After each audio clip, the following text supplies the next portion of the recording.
할렐루야.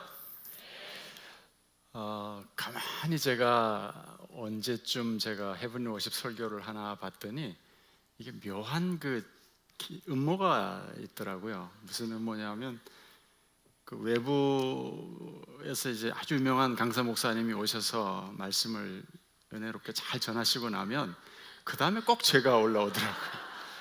그래서 이 좀 최진철 목사님의 그 잔꾀에 제가 지금 놀아나고 있지 않나 하는 생각이 좀 듭니다만은 뭐 저야 뭐 있겠습니까, 그렇죠? 우리 함께 하나님 말씀, 그죠? 은혜 말씀 함께 나누면서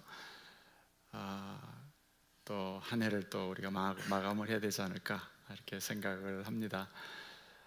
오늘 마지막 주네요, 그죠?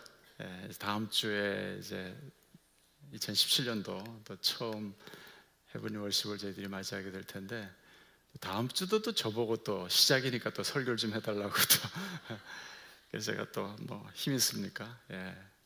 하겠다고 또 그랬습니다. 다음 주에도 많이 나오시길 바라고.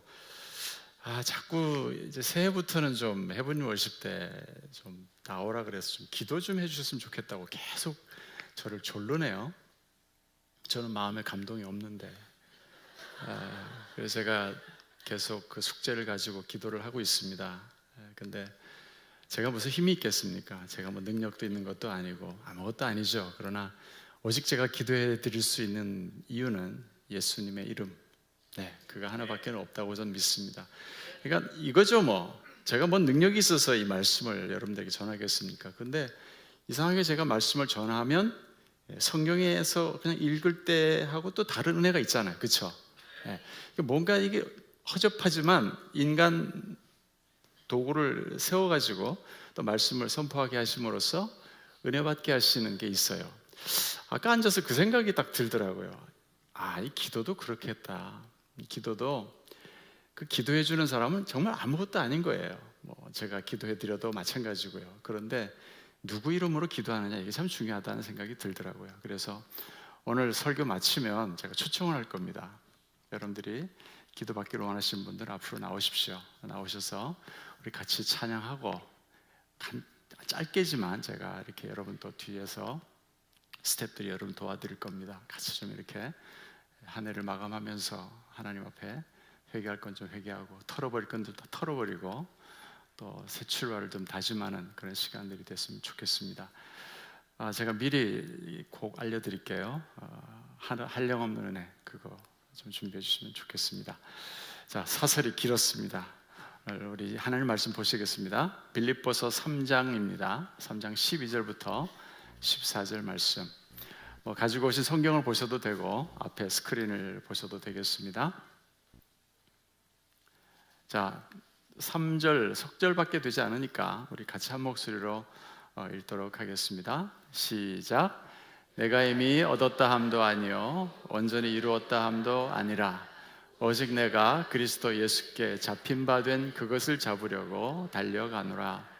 형제들아, 나는 아직 내가 잡은 줄로 여기지 아니하고 오직 한 일, 즉 뒤에 있는 것은 잊어버리고 앞에 있는 것을 잡으려고 표대를 향하여 그리스도 예수 안에서 하나님이 위에서 부르신 부름의 상을 위하여 달려가노라. 아멘. 여러분, 우리나라 말에 어제라는 말이 있고 오늘이라는 말이 있습니다. 시제를 표현하는 말인데 순수 우리나라 말입니다. 그런데 어제가 있고 오늘이 있어요. 이게 우리 순수 우리나라 말입니다. 근데 내일이라는 순수 우리나라 말은 없습니다. 내일은 한자어입니다. 그래서 이어령 교수 같은 분은 그런 얘기를 했어요. 그것만 보더라도 우리 한국 사람들은 좀 이 과거에 매여 살아가는 사람들이 아닌가, 그렇게 지적을 하고 있습니다. 그래서 우리나라 역사를 보아도 그렇고 우리나라 문화를 보아도 좀 이렇게 전통, 또 어떤 집안의 예법, 가풍 뭐 이런 것들은 강하게 강조를 하지만 가문의 어떤 비전, 또 미래를 향한 어떤 새로운 도전, 이런 것들은 많이 강조하지 않지 않았나, 그렇게 생각을 해봅니다. 그러니까 무엇을 할 수 있느냐, 어떤 일을 할 수 있는 인물이냐, 이거보다는 어느 집안에서 태어났느냐, 이게 더 큰 관심사였다는 거죠. 우리나라가 지금 경제적으로 많이 부흥을 했습니다. 그래서 자동차, 뭐 조선, IT 강국이 됐습니다마는 아직도 우리 민족의 사고 방식 속에는 과거 지향적 성향이 강하게 자리를 잡고 있습니다. 물론 지난 세월의 전통, 우리 과거에 아름다웠던 전통은 잘 간직하고 계승해 나가야 되겠지만 그냥 거기에 그냥 매달려 가지고 있느라고 그만 새로운 어떤 미래를 향해서 도약하지를 못한다면 그것은 좋지 않은 일이라고 저는 생각을 합니다. 괴테는 그런 얘기를 했습니다. 더 나은 미래를 상상하지 않으면 헛된 과거에 집착하게 된다. 그런 얘기를 합니다. 과거에 매일 것이 아니라 이제 우리 내일을 얘기하고 또 미래를 준비해야 됩니다. 제가 이번 주일에도 지난 주일에도 말씀을 드렸지만 우리 기독교가 가장 좋은 것 중에 하나가 뭐냐면 어제는 어땠을지 상관없고 또 다시 시작할 수 있다는 것입니다. 이것이 얼마나 큰 은혜인지 모릅니다. 이 내일에 대한 희망, 그 희망만이 현재 우리가 아무리 시련을 당한다고 하더라도 어저께 우리가 어떠한 실패를 했다고 하더라도 또다시 일어서게 만드는 불씨가 된다. 저는 그렇게 말씀을 드리고 싶습니다. 성경에서는 오늘 본문에서도 그렇습니다마는 우리 신앙생활을 주 인생의 경주에다가 이제 비유를 해서 말씀을 하고 있습니다. 우리 신앙생활을 가르쳐서 앞을 향해서 달려간다라고 그렇게 말씀합니다. 경주가 그렇습니다. 뒤를 보고 가는 사람 아무도 없고 뒤로 쫓아가는 사람도 없습니다. 앞을 향해서 달려가는 것이 경주입니다. 그런데 안타깝게도 이 과거에 매여가지고 뒤를 자꾸 돌아다 보다가 뒤쳐져가지고 나고하는 사람들이 있습니다. 여러분 그런 생각 해보셨습니까? 저희 아이도 지금 둘째가 군대에 가 있습니다만은 군대 보내보신 부모님들은 다 아시겠죠. 이제 아이들이 이제 인소를 받아가지고 이제 입학식인가요? 뭔가요? 입대식을 하고 나서 이제 꼭 그 끌려가는 애들처럼 그냥 풀이 푹 이렇게 죽어가지고 이제 그 호각 빽빽 불면서 하나 둘 들어서 조교가 이제 데려가면 이러고 이제 이렇게 가는데 그냥 가면 좋겠는데 돌아다 보는데 그 참 마음이 아프더라고요. 아니 우리 아들이 그랬다는 게 아니고 대부분이 보니까 다 뒤를 돌아다 보더라고요. 그러면 이제 엄마들은 뭐 누구나 할 것 없이 다 눈물 훔치면서 그 돌아보는 아이의 그 눈망울에 그냥 시선이 다 뺏겨가지고 그냥 앞을 눈물이 막 가리는 걸 제가 보는 적이 있었습니다. 앞을 봐야 돼요. 자꾸 뒤돌아보면 자기도 힘들고 그 보는 사람도 힘들게 만듭니다. 오늘 말씀 바울이 순교하기 전에 옥중서신이잖아요. 옥에서 보낸 편지인데 순교하기 한 5년 전 뭐 그렇게 학자들은 추정을 합니다. 당시에 바울의 나이는 그냥 대충 한 60에서 65세, 65세 정도 되었다. 뭐 그렇게들 이야기를 하는데요. 지금 로마 감옥에 수감되어 있습니다. 바울은 30년 가까이 소아시아 지방을 누비면서 선교를 했습니다. 중요한 도시마다 교회를 개척을 하고 드디어 이제는 로마에까지 발을 들여놓게 되었습니다. 자, 그 정도의 황혼의 나이에 30년 동안 사역을 했으면 그리고 그만큼 많이 교회를 세우고 이루어 놨으면 이제 쉴 때도 되지 않았습니까? 근데 바울은 오늘 본문에서 뭐라고 합니까? 나는 달려간다 하면서 여전히 청년 못지않은 기계와 열정을 보여주고 있습니다. 그 비결이 무엇일까요? 그 나이에도 불구하고 그런 청년과 같은 기상을 우리에게 보여주는 비결이 무엇일까요? 바울은 다른 것 아닙니다. 내일을 바라보면서 살았기 때문에 그랬습니다.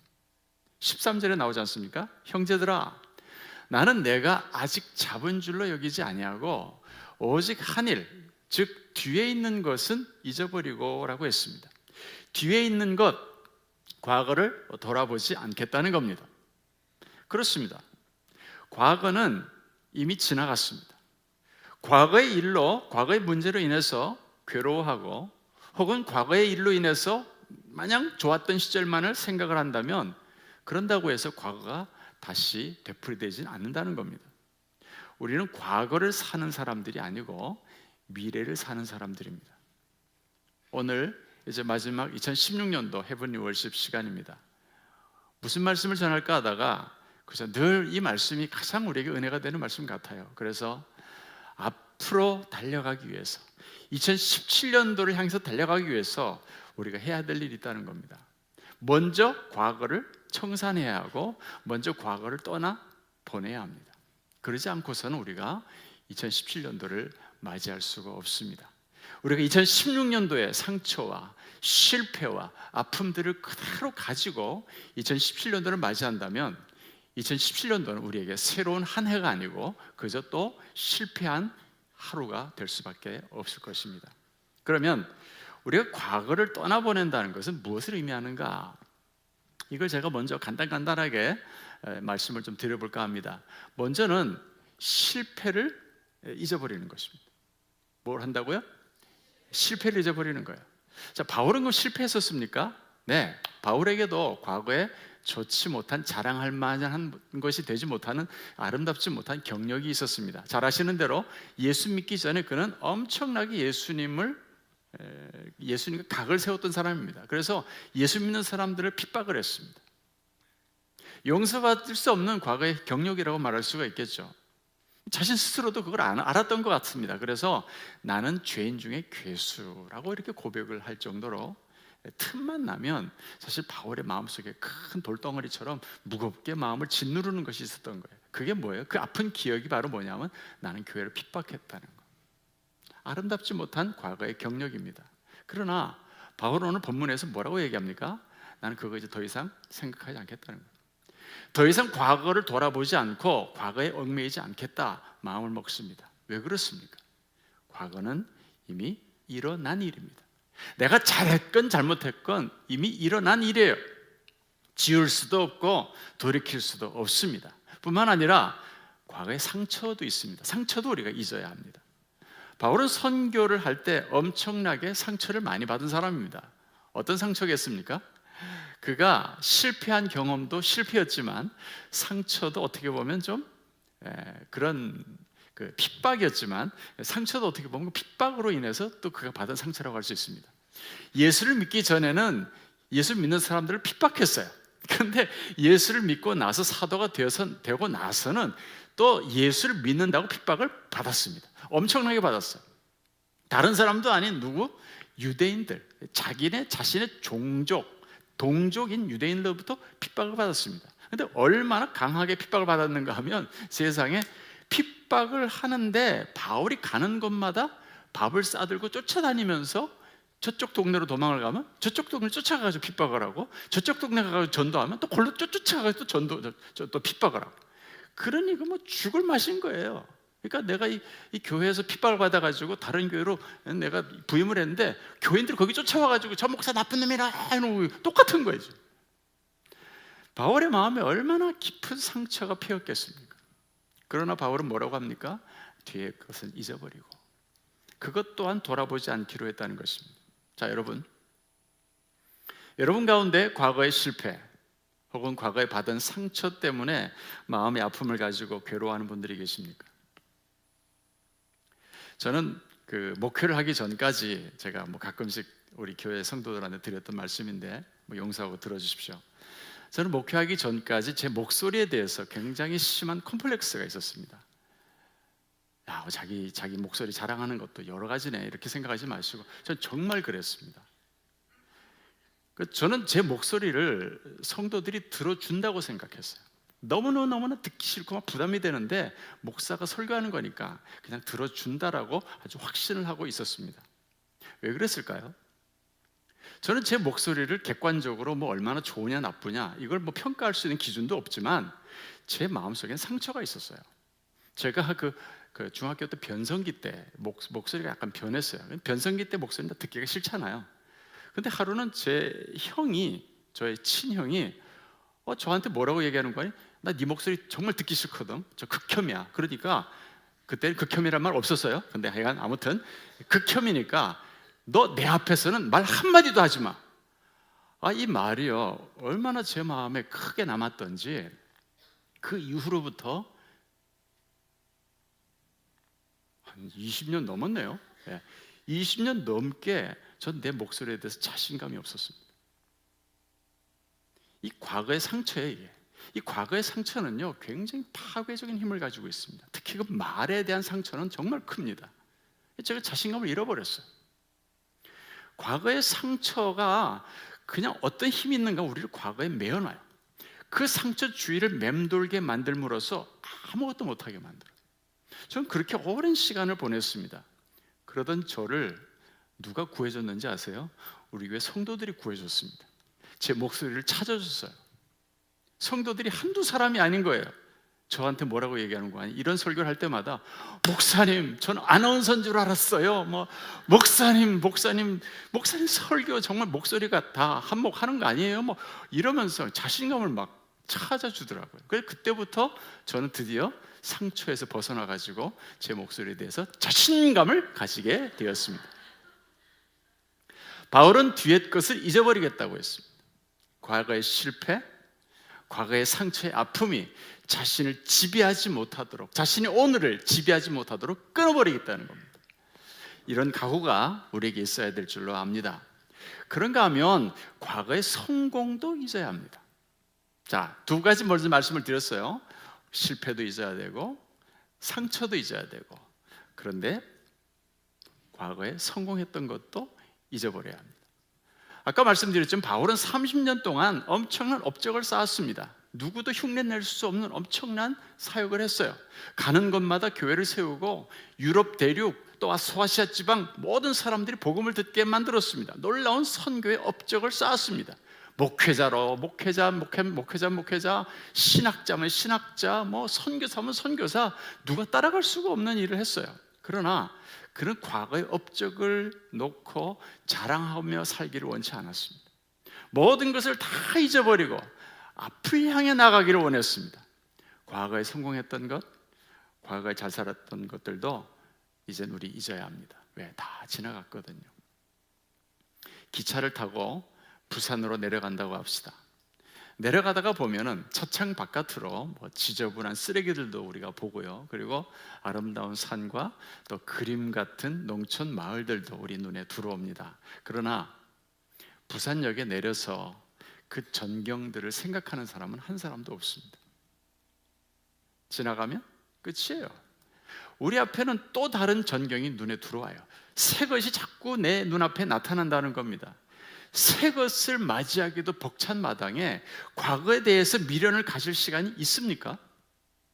바울은 과거의 상처, 과거의 실패, 과거의 성공까지 다 잊어버린다고 했어요.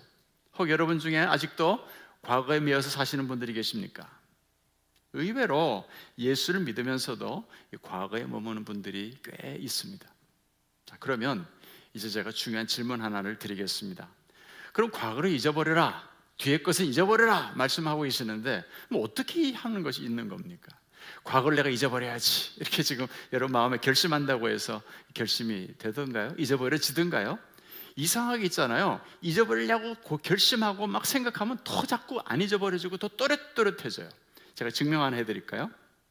여러분 지금부터 10초 동안 분홍색 코끼리는 절대 생각하지 마세요. 다른 색깔이 아니고 분홍색 코끼리예요. 분홍색 코끼리를 절대로 생각하지 마세요. 분홍색 코끼리, 분홍색 코끼리 생각하지 마세요. 자, 10초 동안 분홍색 칠 안 한 사람은 손 들어보세요. 없어요. 생각을 안 하려고 안 하면 안 할수록 그건 더 생각이 나게 돼 있다고요. 그러니까 과거에 있었던 일들을 없었다고 없었어 그리고 부정해 버린다고 해서 없어지지 않는다는 거예요.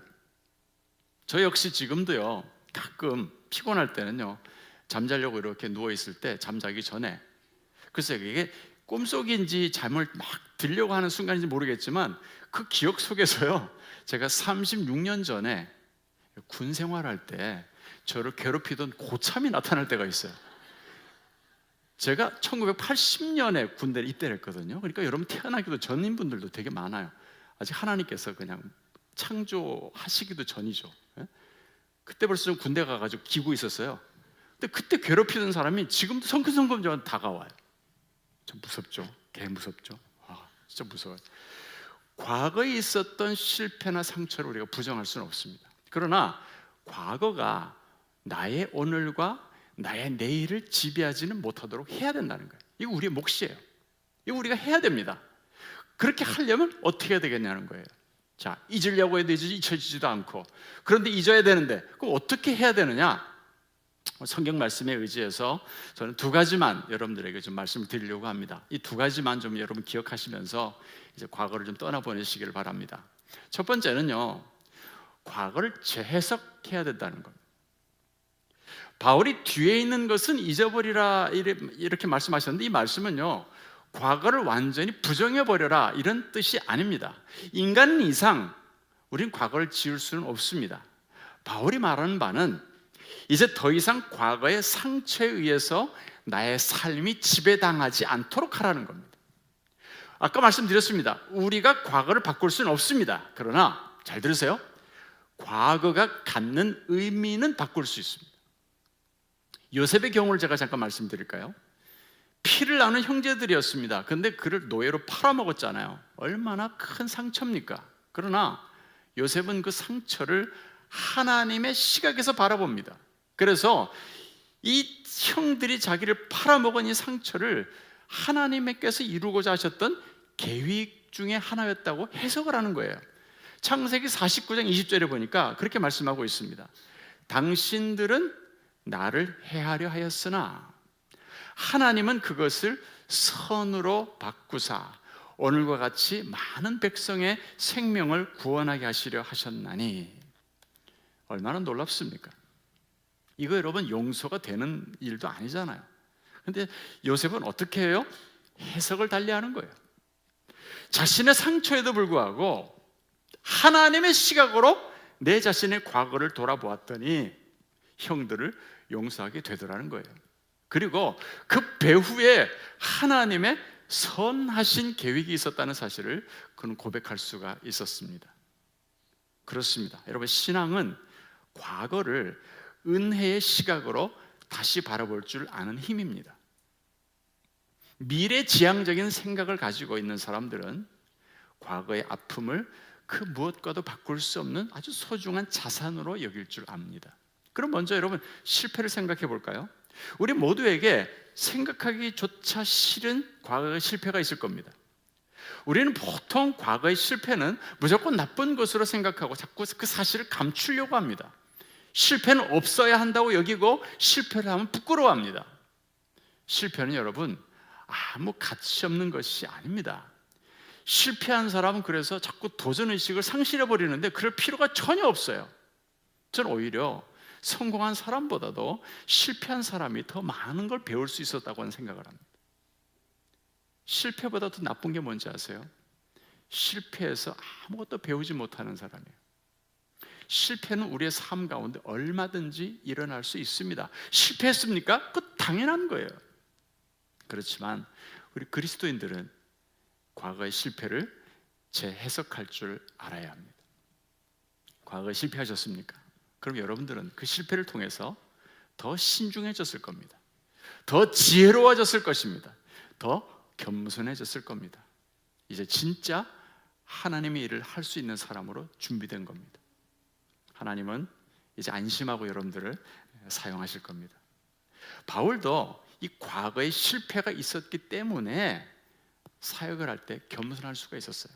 바울이 여러분 교만하면 얼마든지 교만할 수 있는 사람이거든요. 머리도 좋고 천국의 영광도 받고 하는 일도 뭐 남들이 흉내조차 내지 못할 정도로 엄청난 일을 해야 됐는데 그거 어떻게 그렇게 끝까지 겸손하게 그 사도의 길을 갈 수가 있었겠습니까? 다른 것 아니에요. 실패가 있었기 때문에 그게 가능했다고 저는 생각합니다. 자신의 야망이 아닌 오직 예수님께 붙들림 받은 그것을 잡으려고, 예수님이 그에게 주신 목표지 자신이 세운 야망이 아니었어요. 그것을 향해서 달려간다고 그는 고백할 수가 있었다는 것입니다. 미국에서 하는 얘기인데요, 사업하시는 분들이 성공을 맛보기까지는 평균 4번 정도 참담한 실패를 경험한다고 합니다. 그러나 끝까지 포기하지 않고 좌절하지 않고 그 실패를 재해석하고 다시 도전하는 사람들만 성공한다는 것입니다. 여러분, 그 놀라지 마세요. 87%가요 성공의 문턱에서 무릎을 꿇는다는 겁니다. 미국 텍사스주에 이런 속담이 전해져 온다고 합니다. 젖소를 잃어버리지만 않는다면 아무리 많은 우유를 엎질러도 괜찮다. 이게 참 멋있는 말 아닙니까? 제가 홈페이지에 띄우려다가 말았습니다. 젖소를 잃어버리지만 않는다면 아무리 많은 우유를 엎질러도 괜찮다. 우리나라가 지금 AI 때문에 지금 난리가 났죠. 예.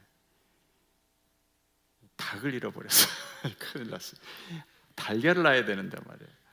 자, 실패는 해석하기 나름입니다.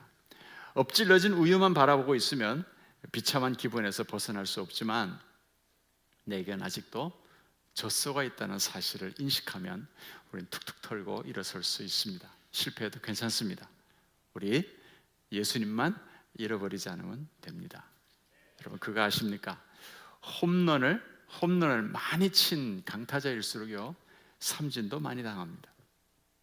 다만 사람들은 그들이 날린 그 홈런만 생각합니다. 그래서 그 삼진이라는 치욕이 홈런에 가려져 버리는 거예요. 자신의 실패를 어떻게 보느냐가 중요합니다. 우리의 실패를 재해석함으로써 과거를 떠나보내는 여러분 되시기를 간절히 축원합니다. 이 과거에 받았던 상처도 저는 재해석할 줄 알아야 된다고 생각합니다. 상처를 받을 때는 힘들어요. 그러나 그 상처는요 우리를 강하게 만듭니다. 우리를 더 아름다운 모습으로 바꿔줍니다. 성숙시킵니다. 저는 신앙생활하면서 그걸 많이 느낍니다. 하나님은 우리가 이 온도 습도 다 맞춰지는 그 온실, 비닐하우스 안에 있는 화초처럼 자라기를 원하시지 않는다는 겁니다. 저 우뚝 솟은 산에 사시사철 푸르른 소나무처럼 그런 우리의 믿음이 되기를 하나님 원하십니다. 그래서 우리에게 상처를 주게 하십니다. 그러니까 여러분 혹시 여러분들에게 상처를 준 사람들이 있습니까? 그 사람들을 이제는 미워하지 마시고 하나님께서 나를 더 성숙시키시기 위해서 나를 더 아름답게 다듬으시기 위해서 하나님의 사용하신 도구구나 이렇게 생각하시기를 바랍니다. 그러므로 상처를 준 사람은 내가 미워할 대상이 아니라 고마워해야 할 대상입니다. 오늘 집에 가셔서 남편한테 여보 고마워요 이렇게 인사하시기 바랍니다. 미국 금융가를 들었다 놨다 하는 큰 손이 있습니다. 조지 소로스라는 사람 여러분 잘 아시죠? 1년에도 수백조 원씩 만지는 사람이죠.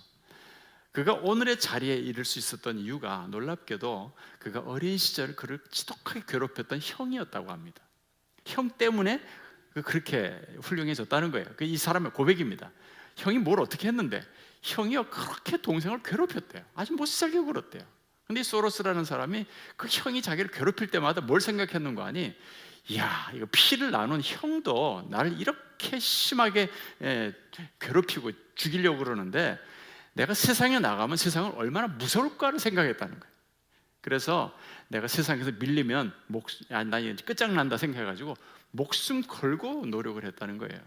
그래서 그것이 정말 죽기 살기로 뛰다 보니까 오늘날의 자신이 있게 만들었다. 그래서 지금은 자기 형을 오히려 더 고맙게 생각한다라고 그렇게 고백을 했습니다. 나를 비판하고 나에게 상처를 준 사람, 나의 발전을 위해서 하나님께서 사용하신 도구입니다. 이것이 하나님의 시각에서 바라보는 제 해석입니다. 이러한 시각이 우리를 새롭게 하고 미래를 향해서 나아가게 만듭니다. 우리 하나님의 시각으로 우리의 과거, 실패와 상처를 재해석한 여러분 되시길 간절히 축원합니다. 한 가지만 더 우리 생각하십시다. 이제는 우리가 비전을 붙잡자는 겁니다. 과거를 재해석하고 그리고 비전을 붙잡는 것, 이것이 우리 과거를 흘려보내는 것입니다. 오늘 13절에서 바울은 뒤에 있는 것은 잊어버리고 하면서 동시에 하는 말이 있습니다. 앞에 있는 것을 잡으려고 쫓아간다, 달려간다 그렇게 얘기를 합니다. 이 말이 참 중요합니다. 뒤에 것을 잊어버리는 것하고 앞에 있는 것을 잡으려는 것은요 긴밀하게 연결되어 있습니다. 다시 말씀드릴까요? 앞에 잡을 것이 없다면 뒤에 있는 것을 잊어버리기가 어렵다는 겁니다. 앞을 향해서 적극적으로 나아가려는 도전 정신이 없으면 우리는 과거에 매여 있을 수밖에 없습니다. 뒤에 있는 것을 잊어버리려면 그냥 뒤에 있는 것을 잊어버려야 되지라고 노력해서는 안 되고 새로운 것을 찾아야 합니다. 새로운 것을 개척해야 합니다. 앞에 있는 것이 무엇인지를 발견하고 그것을 향해서 집중을 하고 그 미래를 향해서 달려가야 합니다. 실패의식이나 상처의 아픔은 오직 비전을 붙잡을 때, 내일을 붙잡을 때만 자연스럽게 사라집니다. 헬런 켈러가 그런 얘기를 했죠. 우리가 닫힌 문만 너무 오랫동안 쳐다보고 있으면 열린 문을 보지 못하게 된다. 그렇게 얘기를 했습니다. 얼마나 맞는 이야기입니까? 제가 얼마 전에 뉴스를 보았더니 미국 테너시주에 스모키 마운틴이라고 아주 유명한 자연 국립공원이 있잖아요. 거기 큰 산불이 났습니다. 그래서 그 국립공원 옆에 있는 집들이 타가지고 14명이나 목숨을 잃었습니다. 대형 화재가 난 거죠. 근데 알고 봤더니 그 10대 청소년이 불장난을 했는데 그 불이 그만 산에다 퍼지는 바람에 그렇게 많은 사람들이 죽어버린 겁니다. 이 불상사로 인해 가지고 마이클 리드라는 분은요, 자신과 아들만 겨우 빠져나오고 자신의 아내와 두 딸이 불에 타서 죽고 말았습니다. 얼마나 아픈 상처고 마음에 큰 그런 정말 눈물 나는 일이었겠습니까? 그런데 이 마이클 리드라는 분이요, SNS에다가 그 불을 낸 청소년에게 이런 글을 남겼습니다. 나도 인간이기에 화가 납니다. 당신에게 자비를 베풀기가 너무 힘듭니다. 당신을 그러나 용서하려고 합니다. 당신을 위해서가 아니라 나와 나의 아들, 내 아내와 내 딸들, 그리고 이 비극으로 인해서 모든 것을 다 잃어버린 이 동네 사람들, 내가 사는 이 동네 사람들을 위해서 용서하려고 합니다. 그리고 당신에게 하나님께서 평안 주시기를 기도하겠습니다. 매일 기도하겠습니다. 왜냐하면 예수님께서 그렇게 하실 것이기 때문입니다. 마이클 리드라는 분은 내일을 선택한 겁니다. 하나님은 우리의 과거에 관심이 없으십니다. 과거에 성공했건 실패했건 상처를 주었건 상처를 받았건 하나님은 우리가 과거에 매여 살기를 원치 않으십니다. 미워하는 감정을 품고 살기에는 우리가 살아가는 시간들이 너무나 소중하기 때문입니다. 고린도후서 5장 17절 말씀 우리가 너무 좋아하고 너무 사랑하는 말씀이죠. 그런즉 누구든지 그리스도 안에 있으면 새로운 피조물이라. 이전 것은 지나갔으니 보라 새 것이 되었도다. 물론 이것을 우리가 1차적으로는 구원과 관련해서 우리가 이야기를 하지만 저는 이 말씀을 날마다 나의 삶에 적용을 하고 싶습니다. 그리고 아침 일어났을 때 이 말씀, 밤에 자기 전에 이 말씀 얼마나 좋습니까? 나는 그리스도 안에 있어요. 그럼 나는 오늘 또 새로운 피조물로 살아가는 겁니다. 어저께까지는 다 지나가 버렸어요. 하나님은 또 나를 위해서 내일을 준비해 놓고 계시고 또 새 일을 행하실 거라는 거죠. 그럼 나는 내일을 위해서 그 새 일을 하기 위해서 나는 또 새로운 피조물이라는 걸 인식할 수밖에 없다는 겁니다. 그리스도인들은 날마다 순간마다 새로 시작하는 사람들입니다. 어제까지 어떻게 살았건 그건 중요하지 않습니다. 오늘 또 새롭게 빚어진 피조물로서 새 날을 또 새롭게 시작하는 겁니다. 여러분, 자동차 운전을 다 하실 줄 아십니까? 자동차는요, 백미러가 작습니다. 왜 작은지 아세요? 가끔 한 번씩 쳐다보라고 작습니다. 근데 이상하게요, 백미러를 큰 거울처럼 달고 다니시는 분들이 있어요. 거울이 너무 커가지고 앞이 보이질 않아요. 이런 사람들은요, 앞을 향해 나아갈 수가 없습니다. 운전해 보세요. 사고 나기 십상입니다. 과거의 생각에 머무는 사람들이 바로 이와 같습니다. 여러분, 바울은 막연히 미래를 선택했던 사람이 아니었습니다. 그는 오늘 본문에 보니까 예수님을 선택합니다. 예수님을 기쁘게 하고 예수님 마음에 드는 사람, 그래서 오직 예수님만을 나의 생애 최고의 기쁨으로 놓고 살았어요. 이런 인생을 살았기 때문에 예수님은 바울에게 특별한 은혜를 주셨잖아요. 어떤 은혜입니까? 저는 그 경주를 할 때, 여러분 올림픽 같은 거 보시면 경주할 때 누구를 제일 눈여겨보십니까? 네? 누구를 제일 눈여겨봐요? 맨 뒤에 쫓아가는 사람 눈여겨봅니까?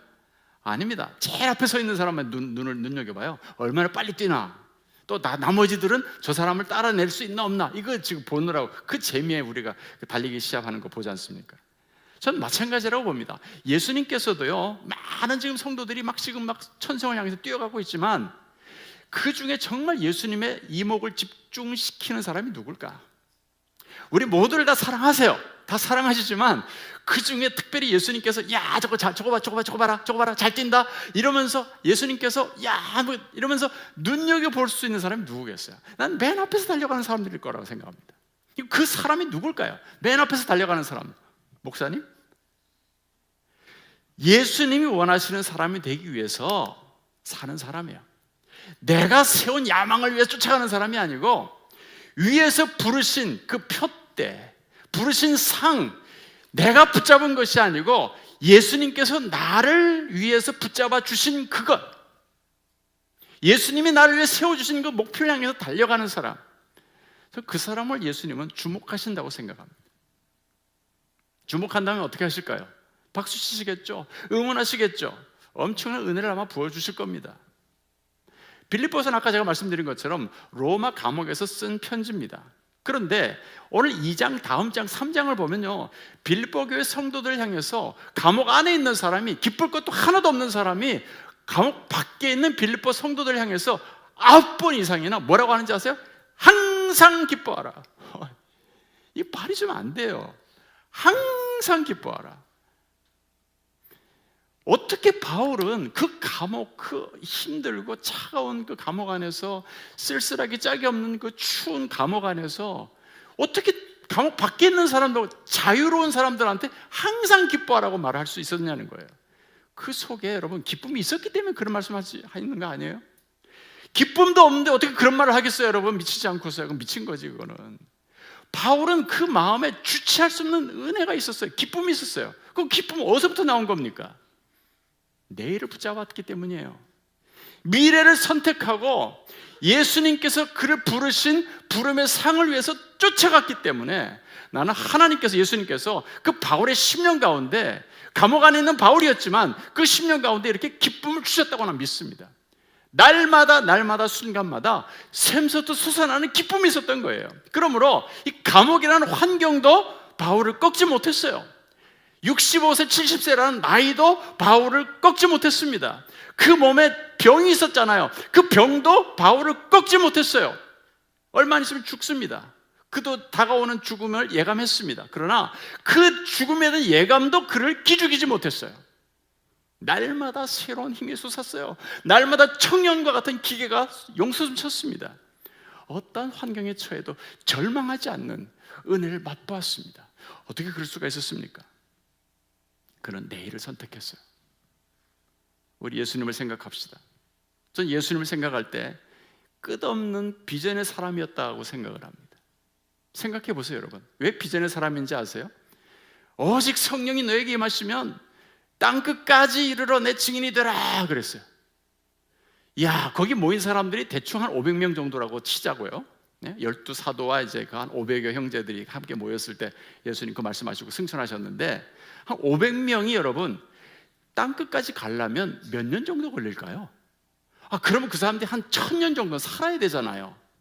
근데 그 사람들이 뭐 얼마나 더 살고 죽겠어요? 한 100살 살고 죽었겠죠. 그럼 그 사람 땅끝에 못 갔는데, 이건 도대체 무슨 비전이에요? 이건 말도 안 되는 비전인 거예요. 근데 예수님은 그렇게 생각하고 계시는 거죠. 끝없는 비전을 품었던 거예요. 그러니까 제자들이 예수님이 그 디베라 바닷가에 다시 나타나셔가지고 그들에게 다시 한번 그 믿음을 새롭게 하는 그 장면 한번 여러분 상상해 보세요. 다 도망쳤던 사람들이잖아요. 그런데 그들을 새롭게 하셔요. 예수는 미래를 향해 가시는 분이에요. 하나님도 그 마지막, 그분이 이미 다 이루어 놓으셨지만 하늘에서는 그 마지막 이루어 놓으신 그 마지막 그 순간, 새하늘과 새 땅을 창조하시고 그 새하늘과 새 땅이 이 땅 가운데 이루어지도록 만드는 그 미래 비전, 하나님 이미 이루어 놓으신 그 비전을 이 땅 가운데 이루기를 지금 원하고 계시기 때문에 하나님은 미래의 하나님이지 결국 과거의 하나님이 아니시라는 거예요. 그래서 예수님께서도 어떻게 하셨습니까? 히브리 12장 2절을 보니까 그는 그 앞에 있는 기쁨을 위하여 십자가를 참으사 부끄러움을 개의치 아니하시더니 하나님 보좌 옆에 앉으셨느니라. 그 앞에 있느니라고 했어요. 예수님 미래를 선택했습니다. 오늘날 우리도 마찬가지입니다. 다들 경제가 어렵다고 아우성이고 뭐 기름값도 오르고 치킨값과 계란값도 오르고 금리도 오르고 어떤 분은 그러대요. 제 혈압도 오릅니다 그러더라고요. 젊은이들이 일자리를 찾지 못해서 불안해합니다. 지금 우리 앞에는 정말 답답한 환경만 놓여 있어요. 정치를 봐도 그렇고 경제를 봐도 그렇고. 그러나 감옥 같은 이런 환경이지만 절대 우리를 꺾을 수 없다고 저는 믿습니다. 왜 그렇습니까? 우리가 미래를 선택하는 한, 미래를 향해서 달려가는 한, 내일을 바라보고 나가는 한, 우리 예수님께서 이 모든 현실의 어려움들을 극복할 수 있게 만들어 주시기 때문에 그렇습니다. 여러분, 이제 과거의 굴레를 벗어버릴 시간입니다. 과거의 실패, 과거의 상처, 그리고 과거의 성공까지 이제 더 이상 과거가 나 자신의 오늘, 그리고 나 자신의 내일을 지배하지 못하도록 하십시오.